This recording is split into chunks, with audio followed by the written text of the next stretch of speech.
The 16th century was a time of relentless upheaval in Japan.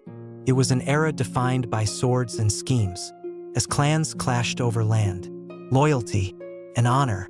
The Sengoku period, aptly named the Warring States era, saw the nation fractured into hundreds of domains, each vying for supremacy. Against this backdrop of turmoil and ambition, alliances were forged not just on the battlefield, but through the bond of marriage. It was in this volatile context that Lady Tsukiyama, born Senaheim, entered history as the wife of Tokugawa Ieyasu, a man destined to reshape Japan. Senaheim's story begins in the province of Suruga, where she was born into the powerful Imagawa clan. Her father, Imagawa Yoshimoto, was a daimyo of immense influence, ruling a stretch of fertile lands and commanding armies that struck fear into his rivals. Sena grew up surrounded by the luxury of a daimyo's court, but also the shadow of political machinations. As a daughter in a warrior family, her value was measured not just by her lineage but by her ability to strengthen alliances through marriage. While Sena played in the manicured gardens of her family's estate, far to the east, a young boy named Matsudaira Takeshio was enduring a childhood fraught with danger.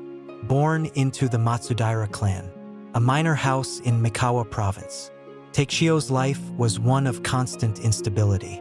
At just 6 years old, he was taken hostage by the Oda clan, only to be traded to the Imagawa as part of a shifting web of political alliances.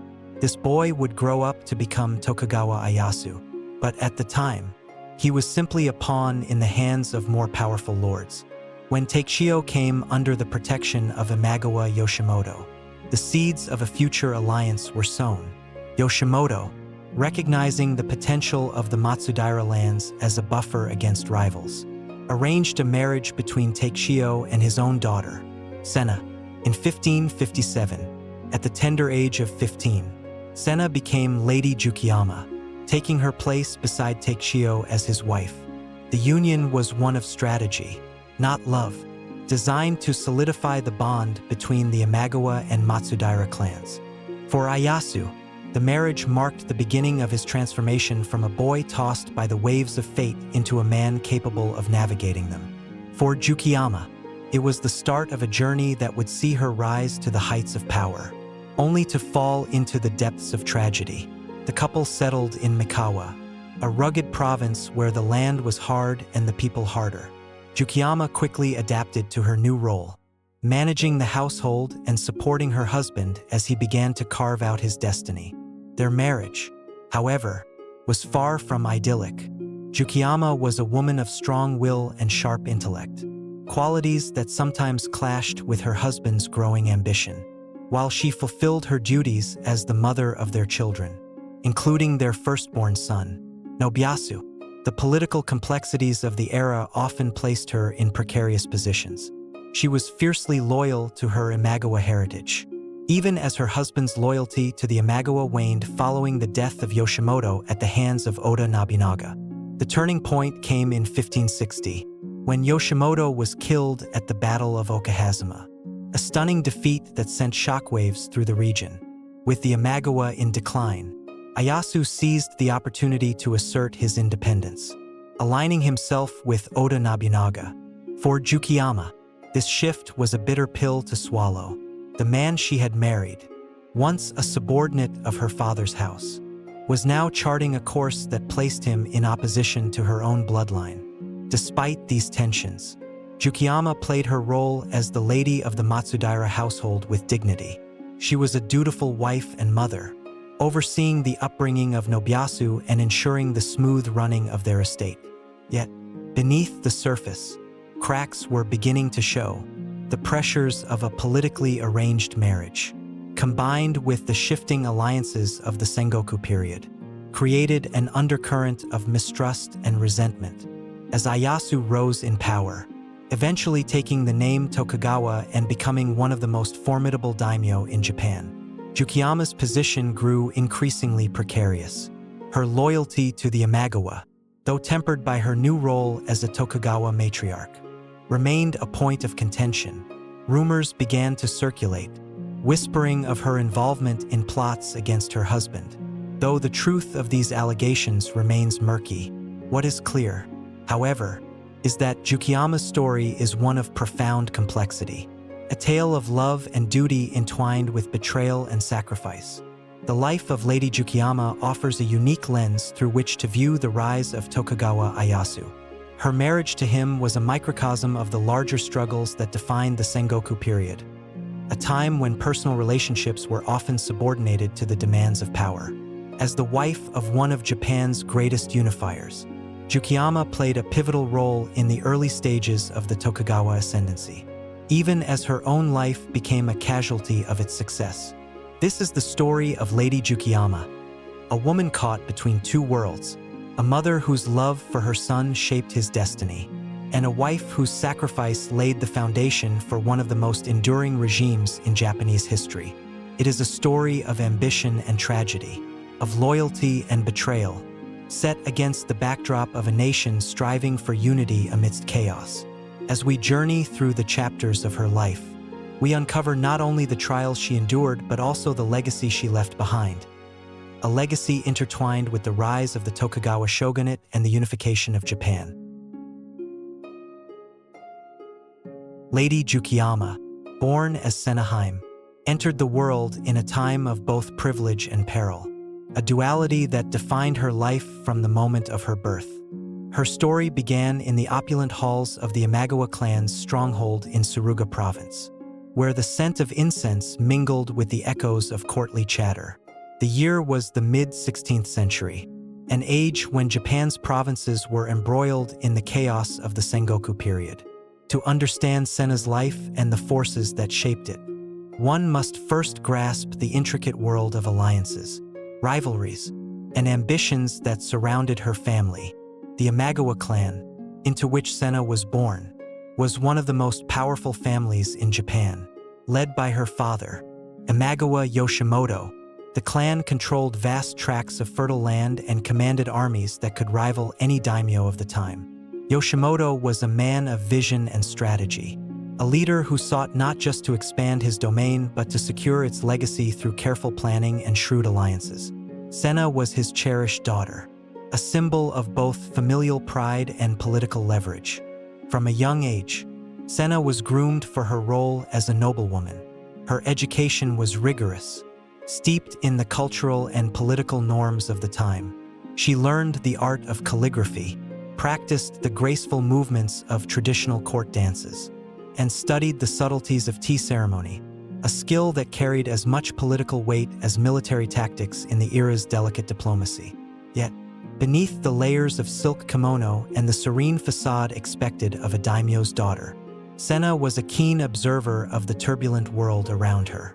Her childhood was not without its moments of joy. Sena's mother, whose name is lost to history, is said to have been a gentle and nurturing presence in her life. Under her mother's watchful eye, Sena would play in the gardens of the Imagawa estate, chasing fireflies in the summer and marveling at the plum blossoms in the spring. These fleeting moments of innocence, however, were overshadowed by the weight of her lineage. From an early age, Sena understood that her life was not entirely her own. It was bound to the fortunes of her family. The Imagawa clan's dominance was not without its challenges. To the north, the Takeda clan of Kai province, led by the formidable Takeda Shingen, posed a constant threat. To the west, the rising power of the Oda clan, under the cunning leadership of Oda Nobunaga, loomed ominously. Yoshimoto, aware of these dangers, sought to fortify his position through a series of strategic alliances. It was in this context that Sena's future began to take shape. Far from the polished halls of the Imagawa estate, a young boy named Matsudaira Takeshio was growing up amidst the turmoil of Mikawa province. Born into the Matsudaira clan, a minor but strategically significant family, Takeshio's life was one of perpetual uncertainty. His early years were marked by captivity, as he was taken hostage first by the Oda clan and later by the Imagawa. For the young boy, these experiences were both harrowing and formative, teaching him the value of patience and the art of survival. When Takeshio was eventually placed under the care of Imagawa Yoshimoto, A marriage was arranged between him and Senna. The union was more than a mere ceremony. It was a calculated move to secure the Matsudaira clan's allegiance to the Imagawa. For Yoshimoto, the marriage was a masterstroke of diplomacy. For Senna, it was the beginning of a journey that would see her leave behind the comforts of her childhood home to navigate the uncertainties of life as the wife of a rising daimyo. The wedding, held in the grand halls of the Imagawa estate, was a spectacle of feudal opulence. Guests from across the region gathered to witness the union, their silken robes shimmering like a field of flowers in the candlelight. Senna, resplendent in a crimson kimono embroidered with golden cranes, walked with the poise of a noblewoman twice her age. Takechiyo, though still a boy, carried himself with a quiet determination that belied his youth. Together, they knelt before the altar, their union sealing not just their fates but the destinies of their respective clans. Senna's transition from a daughter of the Imagawa to the wife of a Matsudaira was not without its challenges. The Matsudaira lands, though fertile, were far less developed than the Imagawa's prosperous domain. Life in Mikawa was harsh, its people hardened by years of conflict and deprivation. Senna, accustomed to the luxuries of Suruga, found herself in a world where survival often took precedence over ceremony. Yet, she adapted with remarkable grace, earning the respect of her new household through her resilience and dedication. In her role as Takechiyo's wife, Senna began to demonstrate the qualities that would define her legacy. She was a steadfast supporter of her husband, providing him with counsel and managing the affairs of their household with skill. Her presence brought a sense of stability to Takechiyo's tumultuous life, grounding him as he began to assert himself in the fractious world of feudal politics. The bond between Senna and Takechiyo, though rooted in politics, grew into something deeper over time. They were united not just by their marriage but by a shared understanding of the precariousness of their positions. Both had been thrust into roles that demanded maturity beyond their years, and both carried the weight of their family's expectations on their shoulders. In each other, they found a partner who understood the sacrifices required of them. As the years passed, Takechiyo began to rise in prominence, eventually taking the name Tokugawa Ieyasu and establishing himself as a force to be reckoned with. Senna, now Lady Tsukiyama, played a crucial role in his ascent. She managed their estate with an efficiency that allowed Ieyasu to focus on his military and political ambitions. She also bore him children, most notably their firstborn son, Nobuyasu, whose birth ensured the continuation of the Tokugawa line. Yet, even as Tsukiyama worked to support her husband, the seeds of discord were being sown. Her loyalty to the Imagawa, though tempered by her new role, remained a point of tension in her relationship with Ieyasu. The shifting alliances of the Sengoku period further complicated matters, as Ieyasu's growing association with Oda Nobunaga placed him in direct opposition to Tsukiyama's familial ties. These tensions would come to a head in the years to follow, setting the stage for a series of events that would test the limits of Tsukiyama's resilience and loyalty. Lady Tsukiyama's early life and marriage to Tokugawa Ieyasu were marked by both promise and peril. As she navigated the challenges of her new role, she emerged as a figure of strength and adaptability, a woman who played a pivotal part in the early stages of Ieyasu's rise to power. Her story, however, was far from over. The world she had entered, a world of shifting loyalties and ruthless ambition, was about to place her in the path of trials that would shape not just her destiny, but the fate of Japan itself. The marriage between Senna, now Lady Tsukiyama, and Tokugawa Ieyasu began as a calculated political alliance, but it quickly became a pivotal force in the early stages of Ieyasu's rise to power. As the couple settled into their roles as husband and wife, their union became a microcosm of the shifting allegiances and power struggles that defined the Sengoku period. For Tsukiyama, it was a journey from the polished halls of the Imagawa clan to the rugged landscapes of Mikawa, where she would become both a witness and a participant in her husband's transformation from a minor daimyo to one of the most formidable leaders in Japan. Life in Mikawa was starkly different from the comforts of Tsukiyama's childhood. The province was a land of unyielding terrain and unrelenting conflict, where survival depended on a delicate balance of strength and diplomacy. The Matsudaira clan, though strategically located, was vulnerable, caught between the ambitions of larger powers like the Imagawa and the Takeda. It was in this environment that Tsukiyama's skills as a noblewoman were tested. Her upbringing in the Imagawa court had prepared her for a life of refinement. But in Mikawa, she found herself navigating the complexities of a domain on the brink of transformation.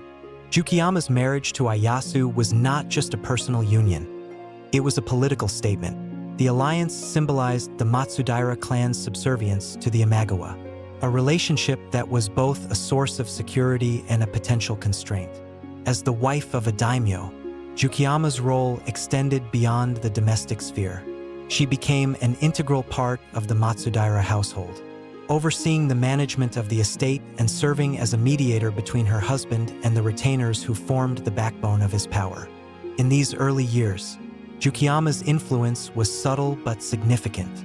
She brought a sense of order and stability to the Matsudaira household, earning the respect of the samurai who served her husband.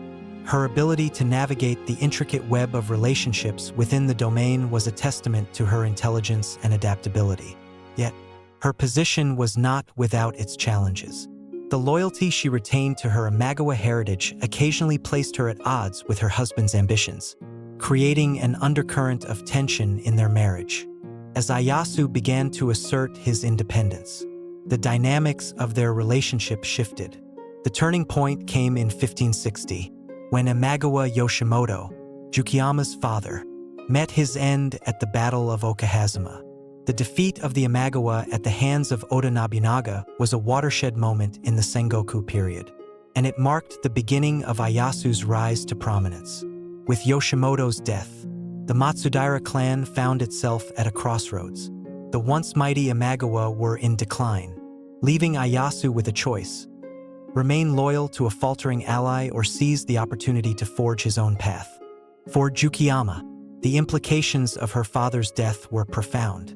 The Imagawa clan, which had once been a pillar of her identity, was now a shadow of its former self. Her loyalty to her family was unquestionable, but she also understood the realities of the political landscape. As Ieyasu began to align himself with Oda Nobunaga, Tsukiyama faced the delicate task of reconciling her own loyalties with the ambitions of her husband. It was a balancing act that required both tact and resolve, as she sought to maintain her position as the bridge between two worlds. Ieyasu's decision to ally with Nobunaga was not without its risks. The Oda clan, though formidable, was far from invincible, and the Takeda clan to the north posed a constant threat. In this volatile environment, Tsukiyama's role as a stabilizing force became increasingly important. She worked tirelessly to support her husband, managing the affairs of their household and providing a sense of continuity amidst the chaos of war. Her efforts allowed Ieyasu to focus on his military campaigns, confident that his domain was in capable hands. The birth of their son, Nobuyasu, was a moment of both joy and significance for the Tokugawa household. As the firstborn son of Ieyasu and Tsukiyama, Nobuyasu represented the future of the clan. His arrival solidified Tsukiyama's position within the household, and she devoted herself to his upbringing with the same determination that she brought to all aspects of her role. Nobuyasu's early years were marked by his mother's influence, as she instilled in him the values of loyalty and duty that would come to define his character. Despite the outward success of their union, the marriage between Tsukiyama and Ieyasu was not without its strains. The shifting allegiances of the Sengoku period placed immense pressure on their relationship, as the demands of power often took precedence over personal considerations. Tsukiyama's loyalty to her Imagawa roots occasionally clashed with Ieyasu's pragmatic approach to politics, creating moments of friction that underscored the challenges of their partnership. Yet, through it all, Tsukiyama remained a steadfast supporter of her husband, providing him with the stability and support he needed to navigate the complexities of the era. As Ieyasu continued to consolidate his power, Tsukiyama's role evolved. She became a key figure in the administration of their domain, overseeing the day-to-day operations and ensuring that the needs of their retainers were met. Her ability to manage the intricate logistics of their household was a reflection of her intelligence and resourcefulness, qualities that earned her the respect of those around her. Yet, her position was not without its vulnerabilities. The very qualities that made her an asset to Ieyasu also made her a target for those who sought to undermine his authority. The growing tensions between Tsukiyama and Ieyasu came to a head in the years following Yoshimoto's death. As Ieyasu solidified his alliance with Nobunaga, the distance between him and his wife began to grow. Tsukiyama's loyalty to her Imagawa heritage, though tempered by her new role, remained a source of tension in their marriage. The whispers of discontent that had long surrounded their union began to grow louder, fueled by the intrigues of the Sengoku period. Tsukiyama's story during this time is one of resilience and adaptability. She navigated the challenges of her position with grace and determination, working tirelessly to support her husband while maintaining her own sense of identity. Her influence on Ieyasu was both profound and enduring, shaping the early stages of his rise to power and laying the foundation for the Tokugawa Shogunate. The marriage between Tsukiyama and Ieyasu was more than a union of two individuals. It was a reflection of the larger forces at play in the Sengoku period. It was a marriage of politics and power, a partnership forged in the crucible of conflict and ambition. As the couple faced the trials of their time, they emerged as a testament to the resilience and adaptability required to navigate the complexities of the era. Tsukiyama's journey, though marked by challenges, was a testament to her strength and determination, qualities that would come to define her legacy in the years to come. The Sengoku period was a time of unrelenting turmoil, and amidst the shifting alliances and endless conflicts, Tokugawa Ieyasu began to carve out his place in history. Lady Tsukiyama, steadfast in her role as his wife, witnessed and influenced the rise of her husband. This chapter of their lives unfolded against the backdrop of Ieyasu's growing independence and ambition, a journey that would take them from the shadow of the Imagawa to the forefront of Japan's political landscape. The turning point in Ieyasu's rise came with the death of Imagawa Yoshimoto at the Battle of Okahazama in 1560. Yoshimoto's defeat shattered the power of the Imagawa clan, leaving the Matsudaira in a precarious position. For Ieyasu, this moment marked the beginning of a bold new chapter. Freed from his obligations to the Imagawa, he quickly began to consolidate his power in Mikawa, forging alliances and asserting his independence. Tsukiyama, as the daughter of the fallen Yoshimoto, found herself caught between her loyalty to her birth family and her duty to her husband. The decline of the Imagawa was a personal loss for her, but she understood the necessity of Ieyasu's actions. Her ability to navigate these conflicting loyalties was a testament to her political acumen.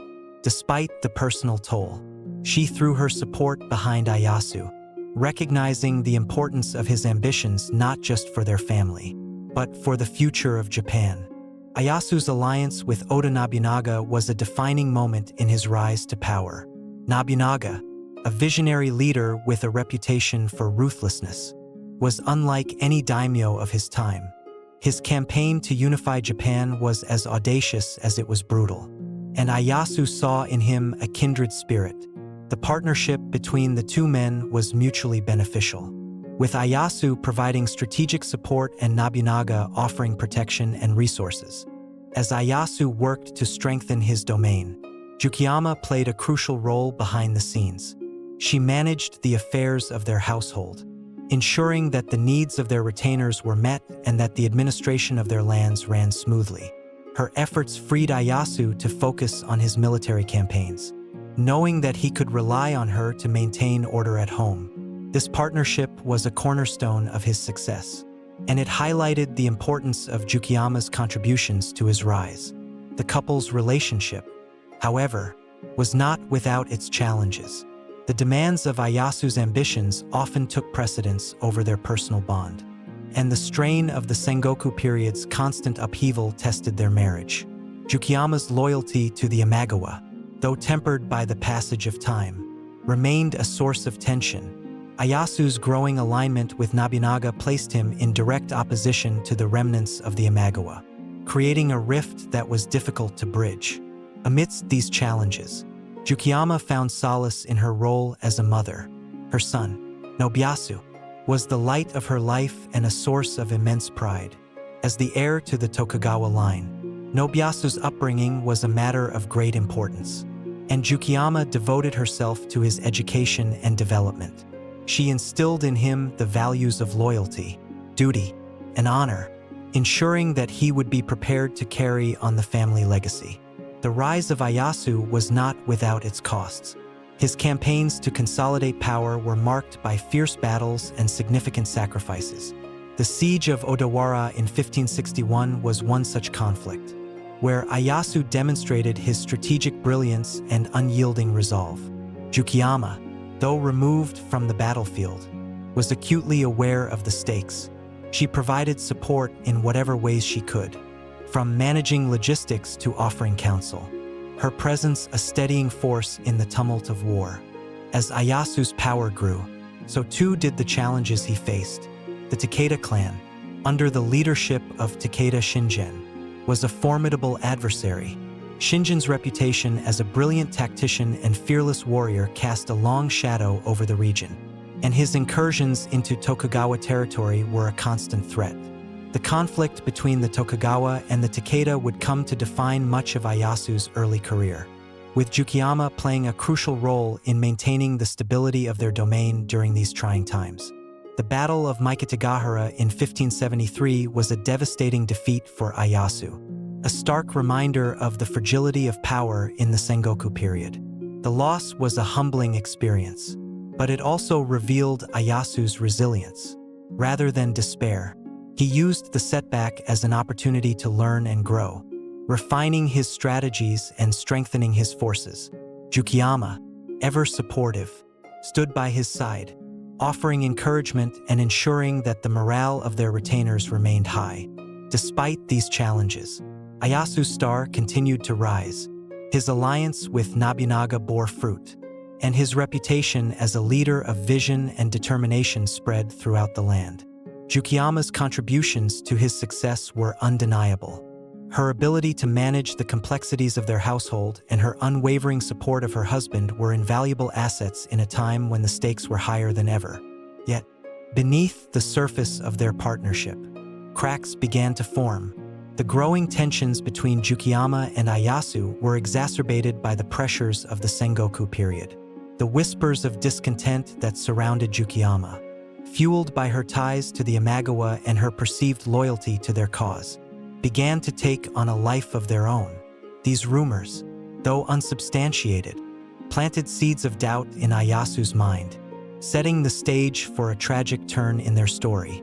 The rise of Tokugawa Ieyasu was a testament to his brilliance as a strategist and leader, but it was also a reflection of the sacrifices and contributions of those around him.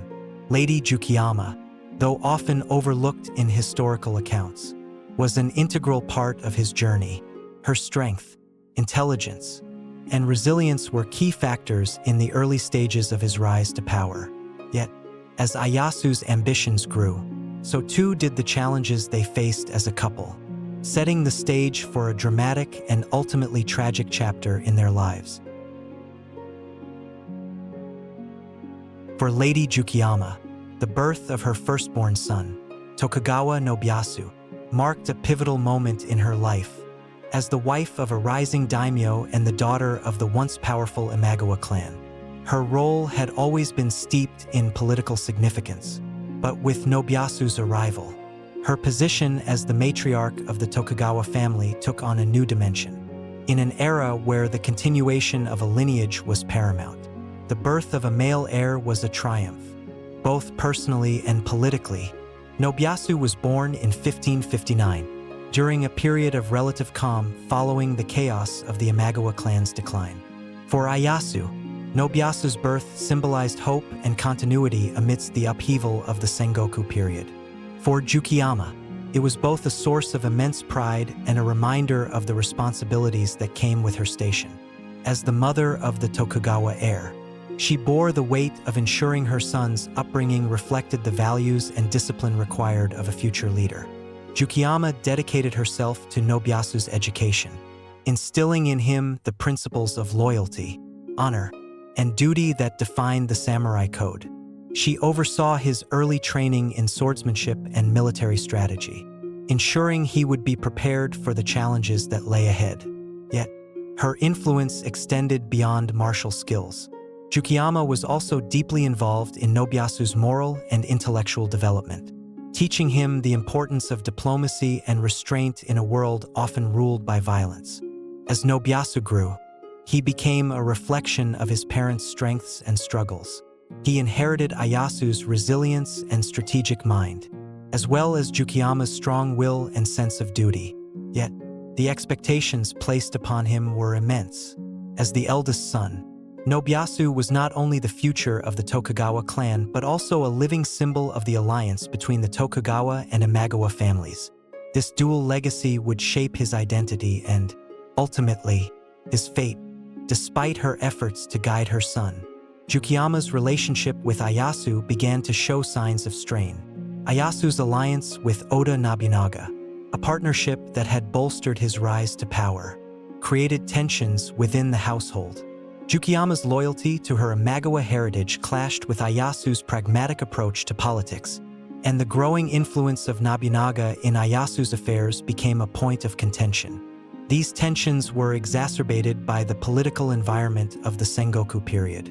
The ever-shifting alliances and rivalries of the era created an atmosphere of suspicion and intrigue. Rumors of betrayal and disloyalty were rife, and no one, not even the wife of a daimyo, was immune to scrutiny. Tsukiyama's close ties to the Imagawa clan made her a target for such suspicions, and her position as the mother of Ieyasu's heir only heightened the stakes. The political landscape also placed Nobuyasu in a precarious position. As the eldest son of a rising power, he was both a valuable asset and a potential liability. Ieyasu, ever the strategist, began to see Nobuyasu not just as his heir but as a tool in the complex game of Sengoku politics. This pragmatic approach to his son's future often clashed with Tsukiyama's more protective instincts, creating further tension within the family. As Nobuyasu reached adulthood, his role within the Tokugawa clan became increasingly prominent. Ieyasu arranged a marriage between Nobuyasu and Tokuhime, the daughter of Oda Nobunaga, solidifying the alliance between the two families. This union was a political masterstroke, but it also introduced new dynamics into the Tokugawa household. Tokuhime, a woman of strong will and sharp intellect, quickly established herself as a force to be reckoned with. Her presence brought both stability and strife, as her loyalty to her father occasionally placed her at odds with her mother-in-law. Tsukiyama. The marriage between Nobuyasu and Tokuhime was initially harmonious, but the pressures of their positions soon took their toll. Tokuhime's loyalty to her father, Nobunaga, often put her in conflict with Nobuyasu's sense of duty to the Tokugawa. Tsukiyama, who had worked tirelessly to support her son, found herself increasingly marginalized as tensions within the family escalated. These internal struggles were compounded by the external pressures of the Sengoku period. As the Tokugawa clan faced threats from rivals like the Takeda and the Hojo, despite these challenges, Tsukiyama remained devoted to her role as the mother of the Tokugawa heir. She continued to advocate for Nobuyasu's interests, even as the political landscape shifted around them. Her efforts were not without success. Under her guidance, Nobuyasu grew into a capable leader, respected by his peers and feared by his enemies. Yet, her influence was not enough to shield him from the machinations of the era. The seeds of tragedy were sown when rumors began to circulate that Tsukiyama was conspiring with the Takeda clan against Ieyasu. These allegations, though never proven, were enough to cast a shadow over her reputation. Tokuhime, whether out of genuine concern or as a means of asserting her own position, relayed these rumors to her father, Nobunaga, The consequences of this act would reverberate throughout the Tokugawa household, setting the stage for a series of events that would forever alter the family's trajectory. As the mother of Nobuyasu, Tsukiyama's life was defined by her devotion to her son and her unwavering commitment to his future. Her influence shaped the early years of his life, providing him with the foundation he needed to navigate the complexities of the Sengoku period. Yet, her position as a mother and wife also made her a target in a world where power and loyalty were constantly tested. The sacrifices she made for her family were both profound and poignant, reflecting the challenges faced by women in a time of relentless ambition and conflict. By the late 1570s, the political landscape in Japan had begun to take on a more familiar form, but the alliances and betrayals that had defined the Sengoku period remained as unpredictable as ever. Tokugawa Ieyasu's ambition was now undeniable, as was his growing power. He had already outlasted many of his rivals. Yet still, a precarious balance existed between old alliances and rising new threats.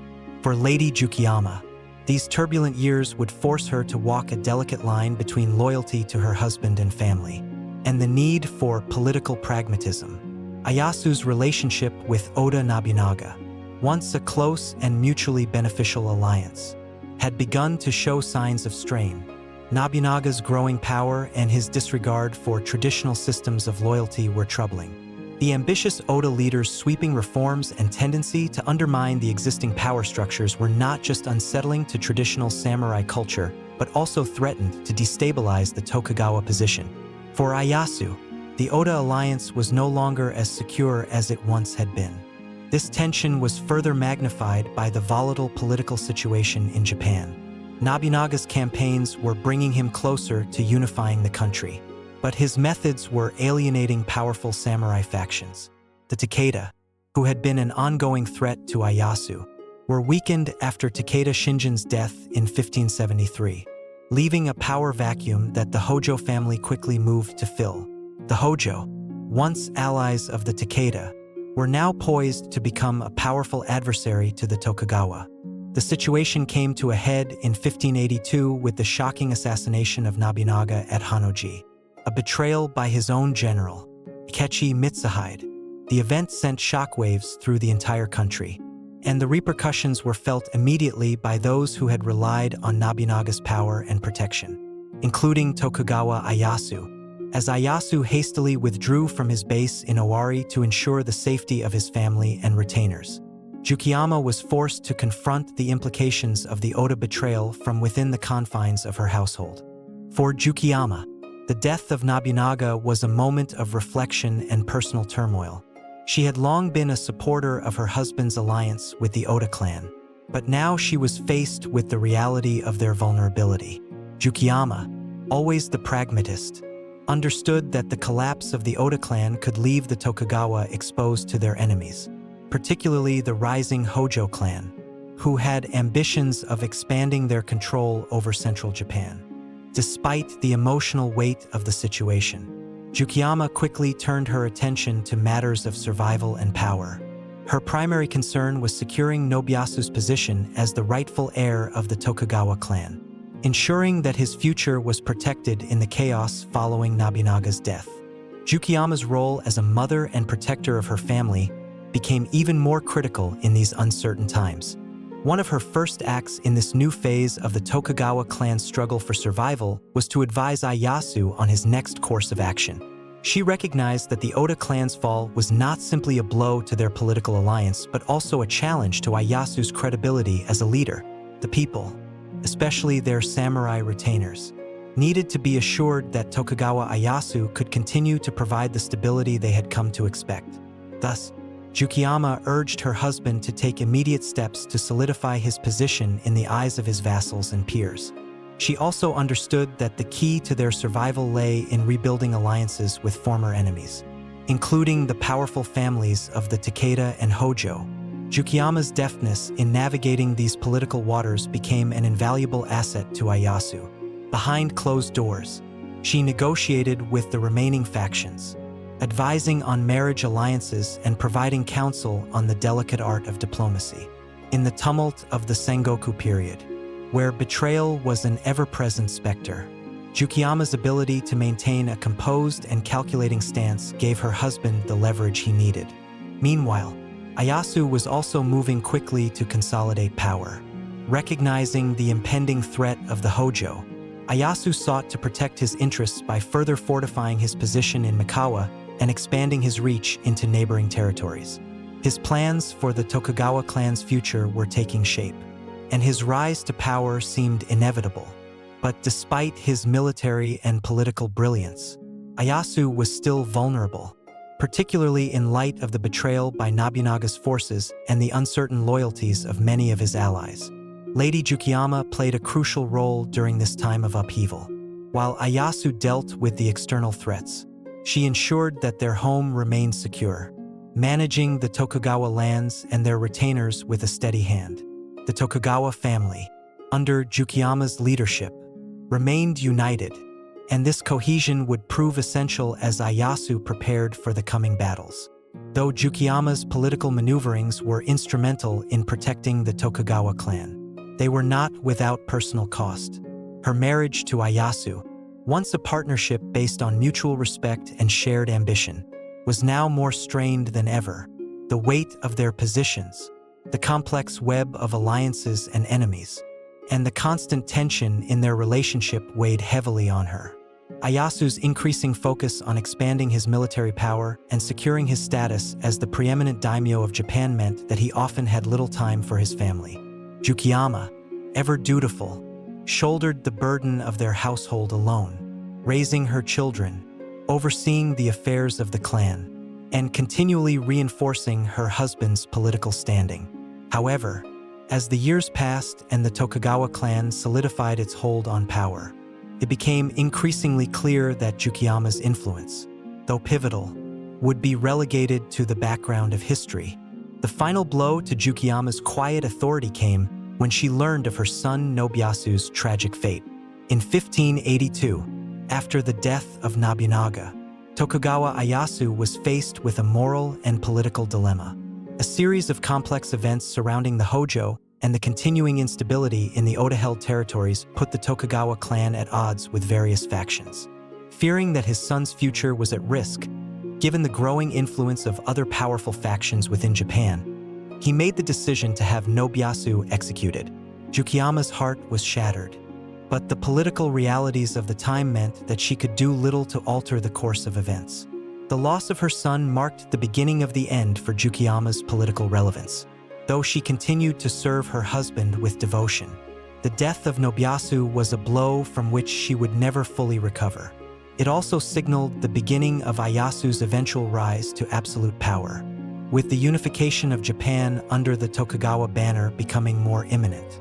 The shifting alliances of the late 16th century, fraught with betrayals, power struggles, and shifting loyalties, marked the zenith of Tokugawa Ieyasu's political career. But for Lady Tsukiyama, these events would forever remain tied to the tragic fate of her son and the personal sacrifices she had made for the survival of the Tokugawa clan. In the aftermath, as Japan prepared for a new era of peace under Ieyasu's rule, Tsukiyama's contributions, though significant, were largely overshadowed by the forces of history. As the widow of a great ruler, Tsukiyama's legacy would remain entwined with the rise of the Tokugawa Shogunate. Yet, her story, one of sacrifice, loyalty, and motherhood, would fade into the background of the grand narrative of Japan's unification. Her influence on her husband's rise, and on her son's tragic end, was undeniable, but in the annals of history, she would remain an unsung heroine. Her life defined by the weight of the family's ambitions and the personal toll of the times. The death of Nobuyasu in 1582 marked a turning point in the Tokugawa family's trajectory, and for Lady Tsukiyama, it represented the eclipse of the hopes she had once harbored for her son's future. Nobuyasu, her pride and joy, the one for whom she had sacrificed so much, had been executed on the orders of her husband, Tokugawa Ieyasu, in a cold, political maneuver that sealed her son's tragic fate. As she mourned, Lady Tsukiyama's sorrow was compounded by a growing sense of powerlessness, the weight of her role as a mother and wife bearing down on her. Ieyasu's motives, however understandable from a political standpoint, left an indelible scar on Tsukiyama's heart. He had acted out of the necessity to solidify his own position and protect the future of the Tokugawa clan. Yet, to Tsukiyama, this reasoning felt like an echo of the harsh world of politics she had long tried to navigate with grace. Her son's death was no longer just a loss of family. It was a loss of innocence and a deep betrayal of the values she had instilled in him. In the wake of Nobuyasu's death, the Tokugawa clan became increasingly unified under Ieyasu's leadership, but the cost was undeniable. Tsukiyama's once central role within the family diminished. Her political influence, once vital in navigating the treacherous landscape of the Sengoku period, faded as her husband continued to consolidate his power, focusing more on the military and strategic decisions that would ultimately lead to the establishment of the Tokugawa Shogunate. As the years passed and Ieyasu's dominance became more assured, Tsukiyama withdrew into the shadows of history. She continued to serve her husband with the same devotion, though her personal pain and grief became more private. The woman who had once been a key player in the Tokugawa clan's survival was now relegated to a secondary figure, overshadowed by the towering presence of her husband and the growing legacy of the Tokugawa family. Her role, while crucial in the early years of their rise, became that of a matriarch, a silent figure in the background of the family's saga. Yet, despite this withdrawal, Tsukiyama's influence could still be seen in the choices Ieyasu made in the years that followed. Even as he increasingly distanced himself from the emotional ties that had once bound their family together, the imprint of Tsukiyama's values lingered in the policies and decisions he implemented as the first shogun of the Tokugawa Shogunate. Her unwavering commitment to honor, family, and legacy had shaped her husband's worldview, even as their personal bond frayed. The establishment of the Tokugawa Shogunate in 1603 marked the beginning of an era of peace and stability for Japan. Yet, for Tsukiyama, this triumph was bittersweet. She had helped guide her family to the pinnacle of power, but at a great personal cost. The death of her son, the erosion of her influence, and the emotional isolation she felt as Ieyasu increasingly focused on his broader ambitions all combined to create a woman who, while respected, was largely forgotten by history, though she was often left behind in the annals of time. Tsukiyama's contributions were not completely forgotten. The unity and strength she had brought to the Tokugawa family in its formative years laid the foundation for the peace and prosperity that Japan would enjoy under the Tokugawa rule for more than 250 years. Her quiet resilience, her ability to maneuver within the constraints of the time, and her sacrifices for the sake of her family were integral to the success of the Tokugawa Shogunate. Even if her name was seldom uttered in the recounting of its story, in her later years, Tsukiyama retreated from the political machinations of the Tokugawa court, finding solace in religious devotion and the quiet duties of a mother. She saw the rise of her younger son, Tokugawa Hidetada, who would ultimately succeed Ieyasu as the second shogun. Though her relationship with Hidetada was less tumultuous than with Nobuyasu, it was still marked by the weight of her previous loss. As she watched her family continue to rise, Tsukiyama could not help but feel the sting of the price that had been paid for this newfound peace. Ieyasu, ever the strategist, did what he could to protect his family and ensure their future. But the personal costs of the journey weighed heavily on him as well. His decision to disown and execute Nobuyasu had haunted him, and though Tsukiyama never spoke of it directly, the silence between them became a constant reminder of the toll their pursuit of power had exacted on their family. As the Tokugawa Shogunate entered its second generation, the memory of Lady Tsukiyama grew dimmer with each passing year. Her life, once so intricately tied to the fortunes of the Tokugawa clan, became a mere footnote in the annals of history. Her influence, though undeniable, was overshadowed by the military victories, political alliances, and economic reforms that defined the era of peace that followed. Yet, In the quiet corners of history, Tsukiyama's legacy endured. It was in the strength of character she imparted to her children, the discipline with which she managed the affairs of the Tokugawa clan, and the unwavering loyalty she demonstrated to her husband that her story lived on. Her sacrifices, both personal and political, had shaped the very foundations of the Tokugawa Shogunate. And though history may not have remembered her name, the country she helped secure was forever indebted to her quiet but indelible influence. As Tsukiyama entered the twilight of her life, she found solace in the knowledge that, despite the tragedies and betrayals that had punctuated her years, her family's legacy was secure. She had lived through the rise and fall of empires, through the shifting tides of loyalty and ambition, and had witnessed firsthand the bloodshed and sacrifices that had paved the way for the peace that now blanketed Japan.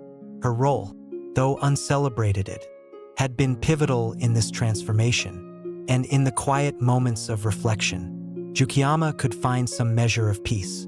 But as the years passed, the story of Lady Tsukiyama faded from the pages of history. Her name was eclipsed by the might of the Tokugawa Shogunate, and her sacrifices, though profound, became part of the forgotten tapestry of a family that had forged its destiny in the fires of conflict. The legacy she left behind, however, lived on in the stability and unity that defined the Tokugawa era, an era that would shape Japan for centuries to come. The dawn of the 17th century saw Japan settle into an era of unprecedented peace under the Tokugawa Shogunate. The Sengoku period, the age of warring states, was a distant memory, and the country, having endured nearly a century of bloodshed, was now in the hands of a single, stable regime. Tokugawa Ieyasu's establishment of the shogunate marked the beginning of a new era, one in which Japan would flourish politically, economically, and culturally. The policies of stability, isolation, and strict social order that the Tokugawa family enacted laid the groundwork for Japan's continued success and influence on the world stage. Yet, for Lady Tsukiyama, the peace she had helped her family to secure came with its own sense of alienation. Her once prominent role in her husband's rise to power and the early success of the Tokugawa clan had now faded into the background.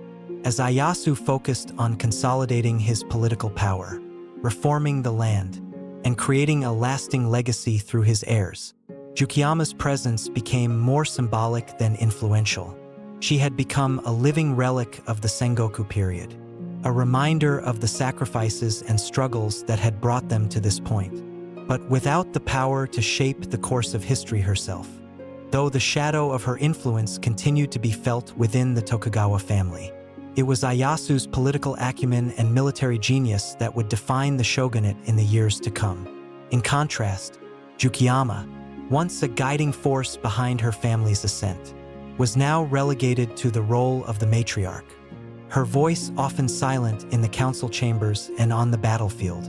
The Tokugawa peace, often referred to as the Pax Tokugawa, was an era of stability, but it was also one of strict hierarchy, with samurai and peasants alike subjected to the rules of a rigid social order. The samurai class, once the heart of Japanese feudalism, found their traditional role as warriors supplanted by bureaucratic duties and governance. In this environment, Tsukiyama, despite her unparalleled experience in navigating the political intricacies of the Sengoku period, found herself distanced from the power structures that had once defined her. Yet, even in the quiet retreat from the political center, Tsukiyama's influence lingered, particularly in the lives of her children.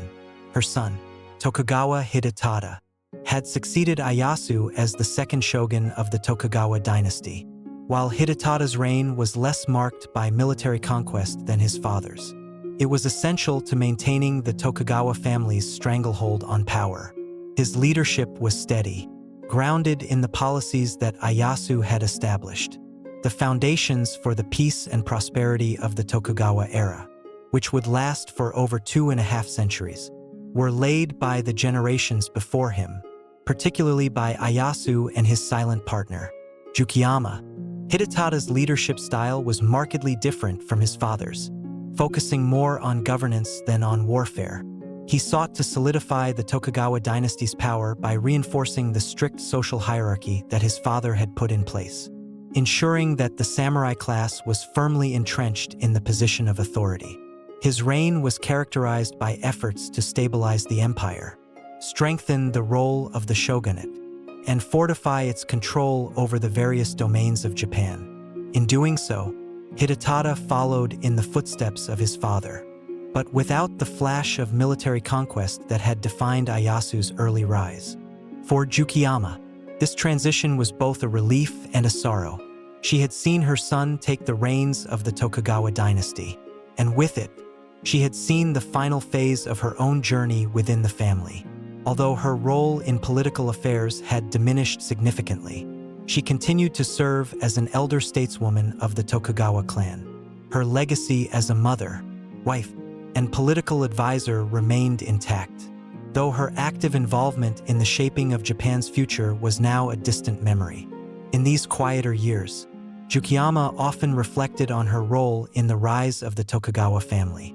The early years had been full of political maneuvering, alliances, and betrayals, but in the end, it was Ieyasu's vision that had won out.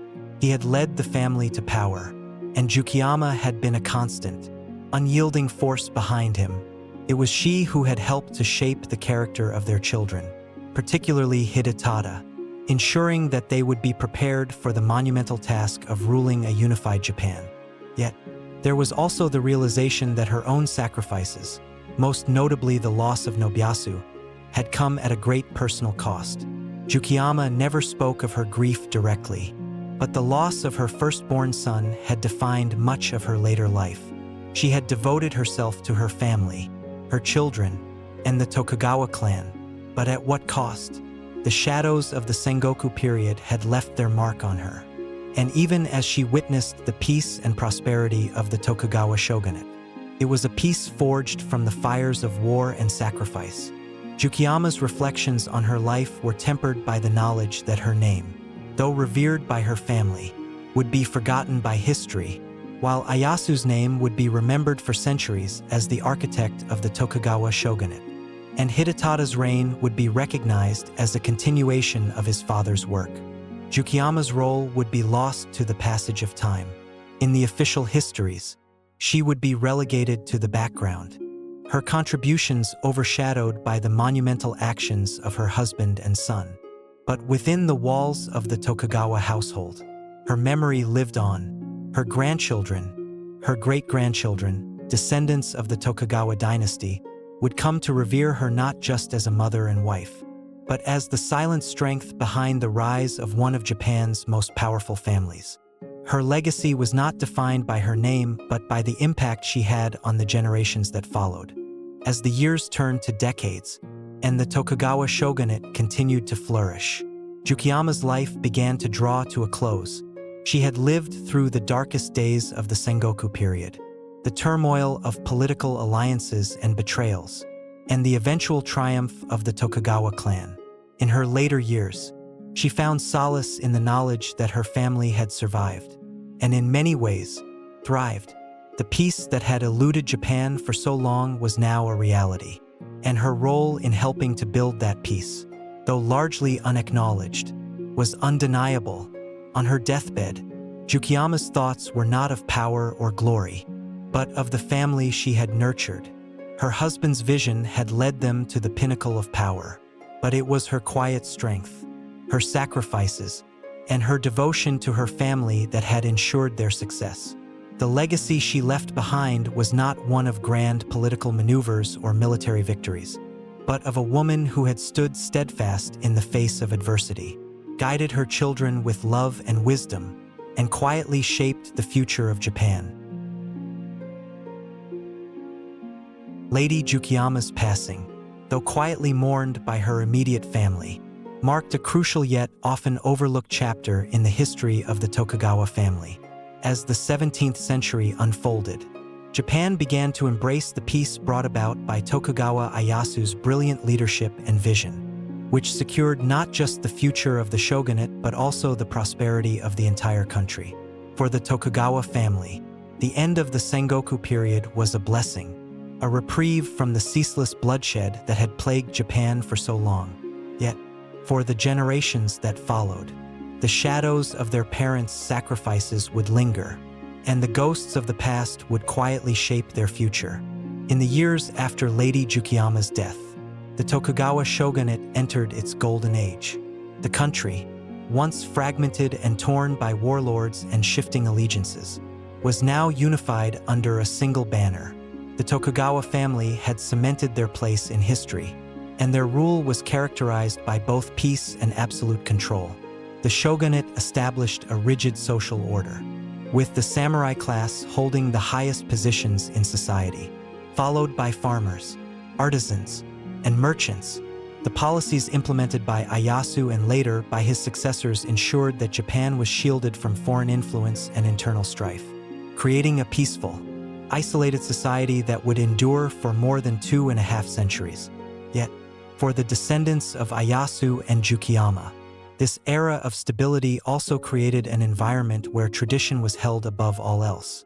The Tokugawa family, once defined by ambition, cunning, and adaptability, became a symbol of order and permanence. The political landscape of Japan, once fluid and driven by the tumult of warfare, was now a well-ordered machine, and those who sought to challenge the established system were quickly suppressed. It was a world where the samurai, once free to carve their own path, were bound by duty, honor, and strict expectations. For Tokugawa Hidetada, the second shogun and Tsukiyama's son, the burden of his mother's legacy weighed heavily. Although he had ascended to the shogunate following his father's abdication, Hidetada's reign was characterized more by consolidation than by innovation. He lacked the military prowess that had defined his father, and his rule was marked by an unflinching commitment to maintaining the order that Ieyasu had put in place. Under Hidetada's leadership, the Tokugawa shogunate expanded its control over Japan's provinces and strengthened its grip on the country's social fabric. But his reign was not as dramatic or as politically transformative as that of his father. In many ways, Hidetada's rule was an attempt to preserve the peace that Ieyasu had fought so hard to create. But in doing so, he seemed to lack the charisma and decisiveness that had made his father such a towering figure. The policies of the Tokugawa shogunate, which had brought stability, now began to feel like an iron cage to those trapped within it. The rigid social hierarchy, the stranglehold on international trade, and the suppression of dissent all contributed to a sense of stagnation that permeated the Tokugawa period, particularly as it entered its middle years. Hidetada's inability to introduce the same level of innovation as his father was not solely due to his character, but also a reflection of the time in which he ruled. By the time Hidetada took power, Japan had already undergone a significant transformation. The old world of warfare and feudal conflict was gone, and with it, the need for the kind of dynamic leadership that had brought the Tokugawa family to prominence. The country was no longer in danger of falling apart. Instead, the challenge for Hidetada and his successors was to preserve the peace that had been so hard-won and maintain the delicate balance of power within the family and across the nation. Tsukiyama's influence, though long faded from the public eye, had a lasting impact on her son, despite his inability to be the warrior that his father was. Hidetada maintained a strong commitment to the ideals that his mother had instilled in him: loyalty, discipline, and the importance of family. These values were not just personal characteristics, but were embedded in the very structure of the Tokugawa shogunate. The unyielding loyalty to the shogun, the devotion to duty, and the importance of upholding one's responsibilities were values that had been passed down to Hidetada from both his parents. They guided him through the challenges of his reign, even as he struggled with the responsibilities that came with power. The Tokugawa legacy, built on the sacrifices of those who had come before, was never truly forgotten. However, it was reshaped as the generations passed, and the emphasis shifted from military conquest to governance and control. The military-driven ethos that had shaped the Sengoku period slowly gave way to a more bureaucratic and controlled form of leadership. This shift in priorities reflected the success of the Tokugawa dynasty in bringing stability to Japan, but also hinted at the eventual stagnation that would plague the family as the centuries wore on. Tsukiyama's legacy, however, was not solely tied to the political machinations of her husband and son. It was also embedded in the culture of the Tokugawa family. Her strength, determination, and resilience had set the tone for the family's rise to power, and those qualities continued to influence the next generations, even if they were no longer overtly celebrated. Her quiet wisdom had ensured the survival of the Tokugawa family through the darkest of times. And though her name was rarely spoken aloud in the halls of power, her impact on the family and on Japan as a whole could still be felt in the fabric of the Tokugawa era. As the years passed and Hidetada's reign gave way to that of his son, Tokugawa Ieyasu, the Tokugawa dynasty continued its march towards its peak of power and influence. Ieyasu, more ambitious and assertive than his father, sought to further solidify the authority of the shogunate and expand its control over the country. Under his rule, Japan would experience even greater isolation from the outside world and a further entrenchment of the rigid social order that had characterized the Tokugawa period. Ieyasu's reign, marked by the expulsion of Christians and the tightening of restrictions on foreign trade, would see Japan continue its path of self-imposed isolation. This policy of sakoku, or closed country, would shape Japan's political landscape for over 200 years, making it one of the most isolated and insular nations in the world. While Ieyasu's policies were successful in maintaining peace, they also stifled innovation and contributed to the eventual decline of the Tokugawa Shogunate in the 19th century. Throughout this period, Lady Tsukiyama's legacy remained a quiet undercurrent in the history of the Tokugawa family. Her influence, though not recognized in the official annals of history, had helped shape the moral and ethical foundation upon which the Tokugawa dynasty was built. The lessons she had imparted to her children, the importance of family, loyalty, and duty continued to echo through the generations, even as the world around them changed. As the Tokugawa family continued to rule Japan, Tsukiyama's life and sacrifices faded into the background. She was no longer the central figure in the political dramas of the shogunate, but her impact remained indelible. The Tokugawa Shogunate, with all its triumphs and tragedies, would forever bear the mark of her strength and resilience. Even if her name was lost to history, in the end, Lady Tsukiyama was more than just a mother or a wife. She was a silent force, a woman whose quiet influence had helped to forge the Tokugawa dynasty and shape the future of Japan. Her story, though often overlooked, was an essential part of the legacy of one of Japan's most powerful and enduring families. And though the political landscape of Japan would eventually change, the values she instilled in her children would continue to resonate through the centuries, serving as a reminder of the sacrifices that had been made to secure the peace and stability that Japan would enjoy for generations to come.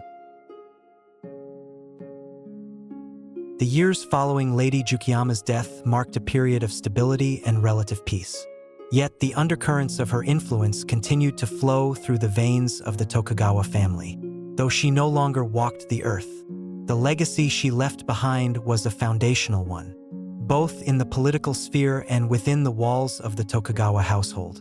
While Tsukiyama's role as a mother and wife had shaped the immediate successes of the Tokugawa shogunate, it was her more intangible qualities, her wisdom, her capacity for sacrifice, and her quiet resilience that would reverberate through the generations to come. The Tokugawa family's political trajectory, driven by Ieyasu's vision and Hidetada's consolidation of power, remained secure for much of the 17th century. However, beneath the surface of this seemingly stable era, cracks began to form, as the rigid social structure of the shogunate increasingly became a point of tension. The Tokugawa government, with its emphasis on maintaining the status quo, slowly evolved into a bureaucratic behemoth, entrenched in tradition and control, but increasingly disconnected from the shifting tides of the outside world. Tokugawa Ieyasu, the third shogun, was acutely aware of these tensions, ambitious and more authoritarian than his predecessors. He took steps to ensure that the Tokugawa family's hold over Japan remained absolute. His reign, which began in 1623, was marked by a series of significant events, many of them rooted in a desire to strengthen the family's power and eliminate any potential threats to the stability of the shogunate. Ieyasu was particularly focused on securing the family's authority over the various daimyos, feudal lords, the regional leaders who had once been his father's allies but who now, in the age of peace, had begun to assert their own local powers. The political landscape was far less chaotic than during the Sengoku period, but it was still fraught with the potential for insurrection. Iemisu's response was swift and ruthless. He tightened the laws governing the daimyos, forcing them to spend every alternate year in the capital, Edo, a system known as Sankenkotai. This policy, designed to ensure the loyalty of the daimyos by demanding their constant presence in the capital, also served to drain the economic resources of the feudal lords, effectively limiting their ability to challenge the authority of the Tokugawa Shogunate. At the same time, Ieyasu sought to further isolate Japan from foreign influences. His government began enforcing the Sakoku policy, Japan's official stance of self-imposed isolation, more stringently than ever before. Foreign trade was restricted to only a handful of Dutch and Chinese traders, and Christianity was ruthlessly suppressed. The presence of European missionaries, particularly the Jesuits, was eradicated, and those who refused to recant their faith were brutally persecuted. Iemisu's obsession with maintaining internal order and eliminating foreign influence was driven by a deep-seated fear that external ideas, particularly those from Europe, could destabilize the carefully constructed peace the Tokugawa Shogunate had worked so hard to achieve. However, while these policies were designed to maintain Tokugawa power and order, they also sowed the seeds of discontent that would later erupt in the 19th century. The isolationist stance that had preserved Japan's stability for more than 200 years ultimately left the country ill-prepared for the changes that would come with the arrival of foreign powers in the mid-19th century. The legacy of the Tokugawa family, and particularly of Iemisu's strict enforcement of peace, would be tested as the world outside Japan continued to evolve and modernize. But in the midst of these political upheavals and reforms, the memory of Lady Tsukiyama continued to be felt, particularly in her descendants. Her daughter, Ao or Senheim, had married the powerful Tokugawa Ieyasu's grandson, and her role in the family was pivotal, though it was more symbolic than directly influential in the governance of the shogunate. Nevertheless, the quiet strength she had inherited from her mother, Tsukiyama, continued to reverberate through the Tokugawa lineage. Ao, known for her wisdom and grace, had always played a crucial role in maintaining family unity. As a wife and mother, she was the thread that tied the Tokugawa family together, navigating the complex relationships between the various factions of the shogunate. Though her influence was largely confined to the domestic realm, it was undeniable that she helped preserve the social cohesion that allowed the Tokugawa family to continue its dominance. In a family where loyalty was paramount, Ao's ability to maintain the delicate balance between the different branches of the Tokugawa clan ensured that internal rivalries did not tear the family apart. Her role was also seen in the careful education of her children. One of her most significant contributions was in shaping the character of her son, Tokugawa Ieyasu, the fourth shogun. As he grew, Ieyasu was instilled with a sense of duty, responsibility, and reverence for the Tokugawa legacy, values that echoed those taught to Tsukiyama's son, Hidetada. Yet, unlike his forebears, Ieyasu's reign was characterized more by maintaining stability than by actively expanding the shogunate's power. By the time he came to power in 1651, Japan had entered a period of peace that would last for generations. But that peace was fragile, bound together by the weight of tradition and the legacies of those who had fought to bring it about. Ieyasu's reign, though relatively uneventful in terms of military conquest, was not without its challenges. The shogunate, while powerful, had begun to experience growing internal pressures. The rigid social structure that had once been the bedrock of the Tokugawa era was beginning to strain under the weight of time. The samurai class, which had once been the heart of the shogunate, was increasingly struggling to adapt to the realities of a peaceful society. The samurai were no longer needed on the battlefield, and many were left to find new roles in the growing bureaucratic apparatus of the Tokugawa government. For some, this transition was a source of pride and responsibility. For others, it was a source of resentment, as they were forced to adapt to a new, less prestigious role in society. Lady Tsukiyama's quiet strength had played a significant role in shaping the Tokugawa family's ability to adapt to these changes. She had been the bridge between the turbulent Sengoku period and the more orderly Tokugawa era. Through her actions, she had ensured that the values of loyalty, discipline, and duty would become ingrained in the Tokugawa family for generations. Her influence had been instrumental in guiding her children through the turbulence of their early years, and it continued to guide the Tokugawa clan as they navigated the complexities of peace. Yet, as the Tokugawa Shogunate entered its later years, the family's grip on power began to loosen. The internal challenges facing the samurai class, the growing discontent of the peasantry, and the increasing power of foreign nations would eventually lead to the downfall of the Tokugawa family. The seeds of discontent sown during the era of Ieyasu's isolationism would bear fruit in the 19th century, when Japan was forced to confront the external pressures of the modern world. Even as the Tokugawa era drew to a close, the legacy of Lady Tsukiyama remained firmly entrenched within the fabric of the family. Her quiet wisdom, her sacrifices, and her devotion to family had shaped the Tokugawa clan in ways that were not always visible but were always present. The descendants of Lady Tsukiyama continued to carry the weight of her legacy, even as the winds of change began to blow across Japan. Though she had long since passed from this world, her impact was felt in the hearts and minds of those who followed her, a silent force that helped shape the course of Japanese history for centuries. As Japan entered the 18th century, the Tokugawa Shogunate seemed unshakable.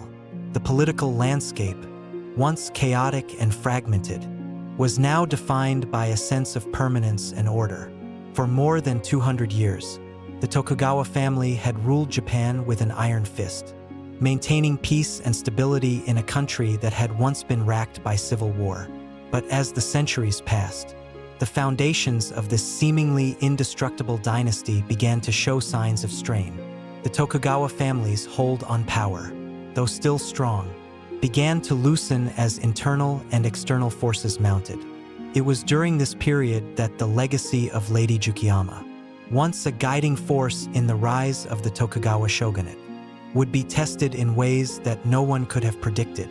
The early 18th century marked the beginning of a slow but inevitable decline in the power of the Tokugawa Shogunate. The family's leadership had shifted from Ieyasu's decisive hand to that of a more bureaucratic, less hands-on ruling class, while the Tokugawa shoguns maintained their grip on power. The country itself had entered an era of relative stagnation. The policies of isolation, known as sakoku, had created a society that was self-sufficient but also deeply insular. Japan had little contact with the outside world, and the domestic economy was primarily agrarian, relying on the labor of peasants.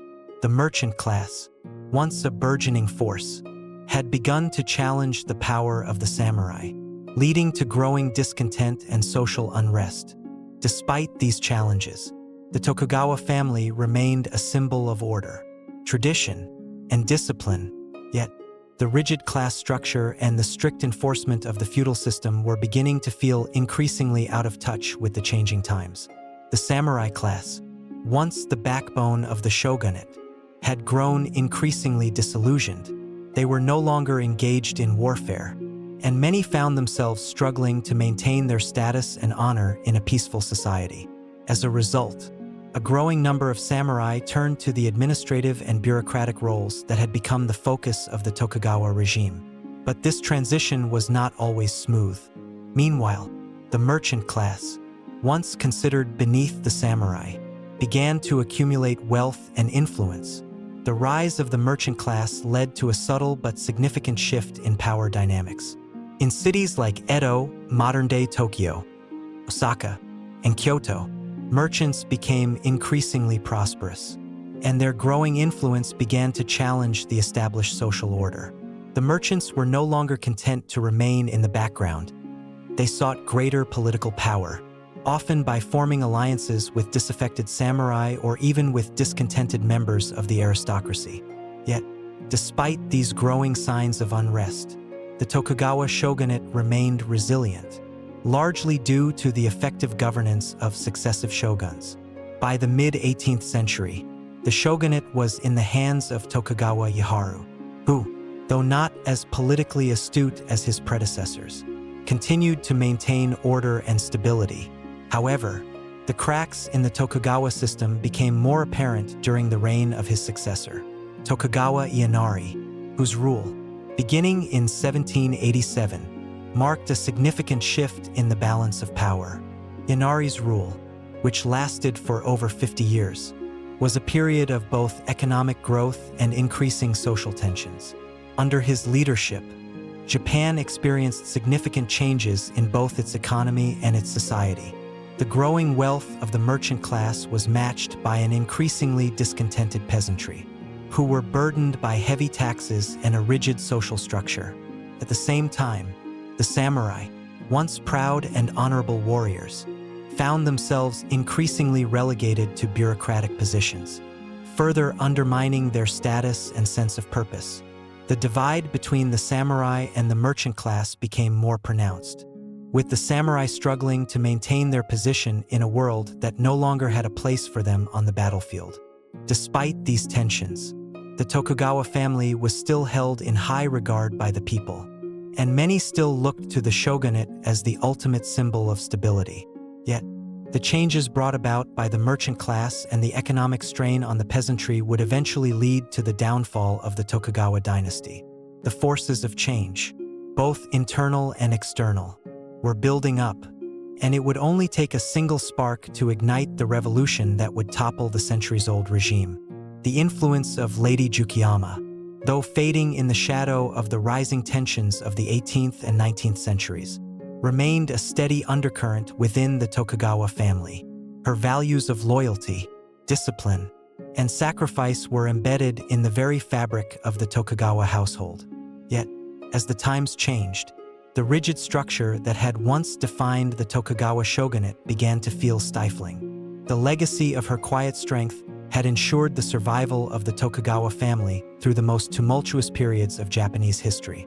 But it would be her children and grandchildren who inherited her wisdom, who would ultimately bear the responsibility for navigating the growing storm. The internal pressures that had been simmering within Japanese society began to reach a boiling point in the mid-19th century. The external pressures, particularly from Western powers, further exacerbated the situation. The arrival of Commodore Matthew Perry's fleet in 1853, demanding that Japan open its ports to trade, was the final straw that broke the Tokugawa dynasty's grip on power.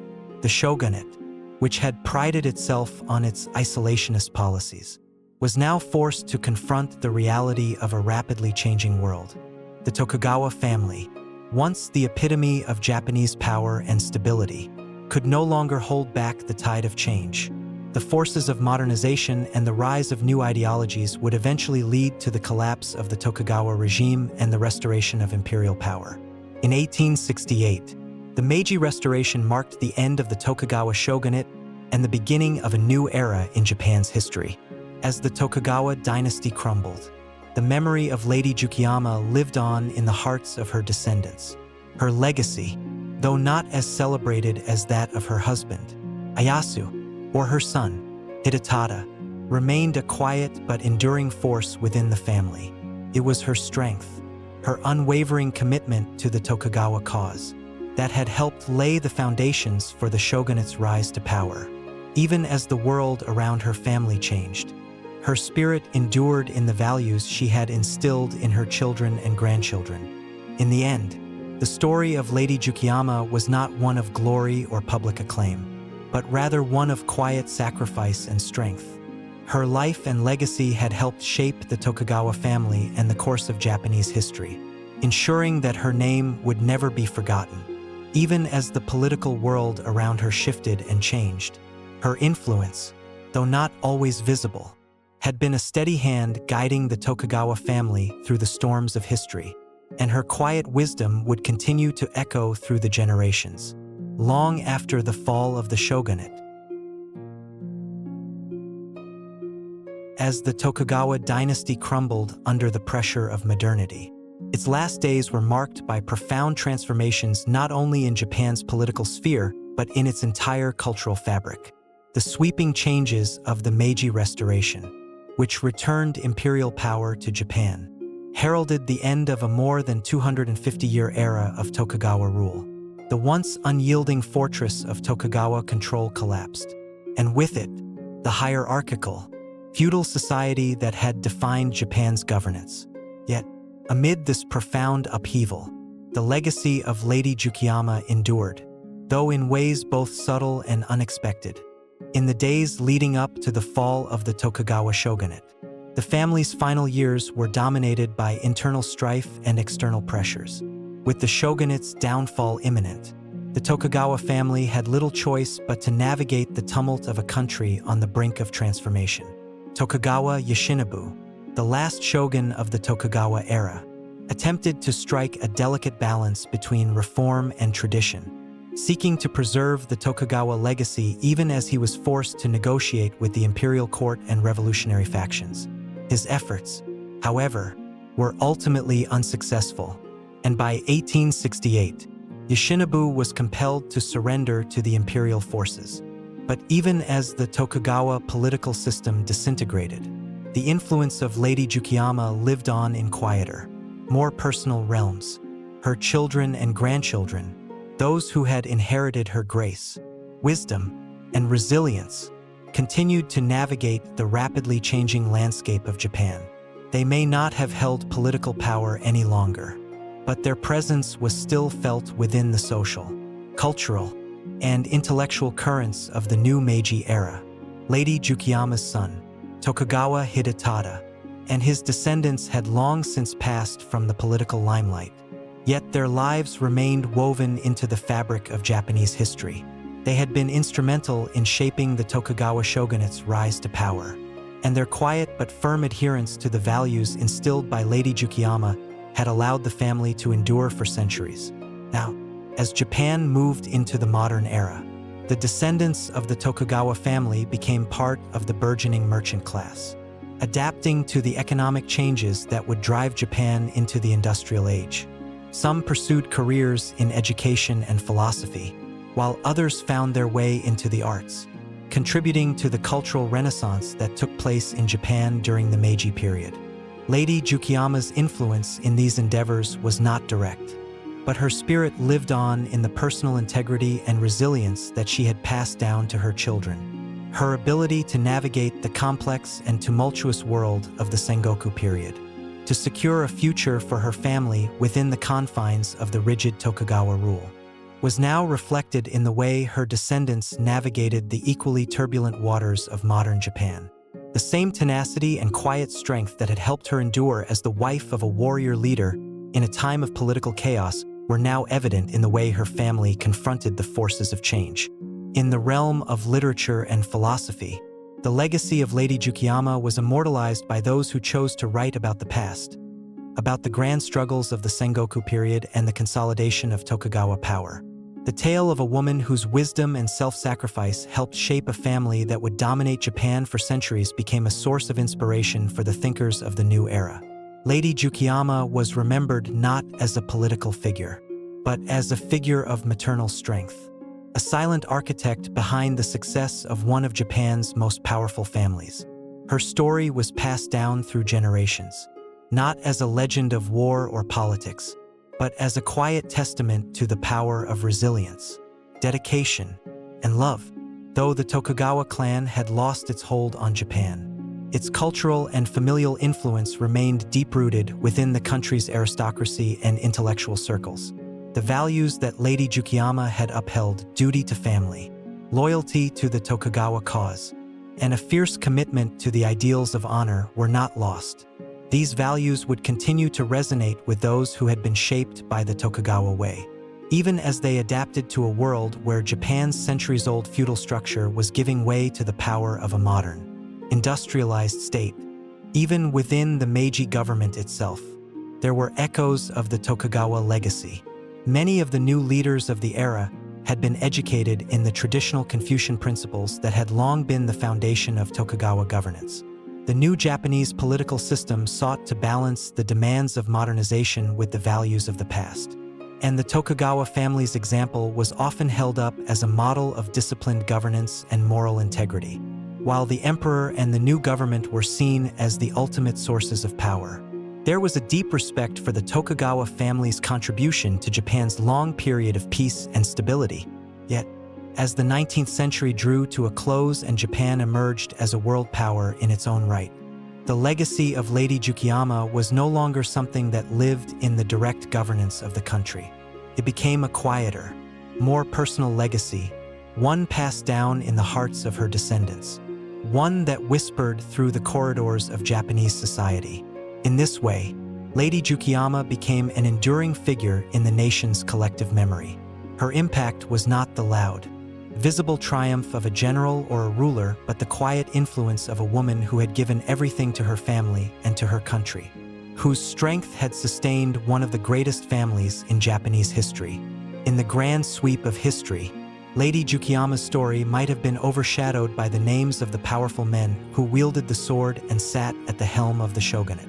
But her legacy was just as significant, perhaps even more so. She was the heart of the Tokugawa family, the woman who had not only borne sons and daughters, but had also borne the weight of an entire family's future. Her sacrifices, her wisdom, and her quiet strength had shaped the trajectory of Japan's history, even as the world around her changed.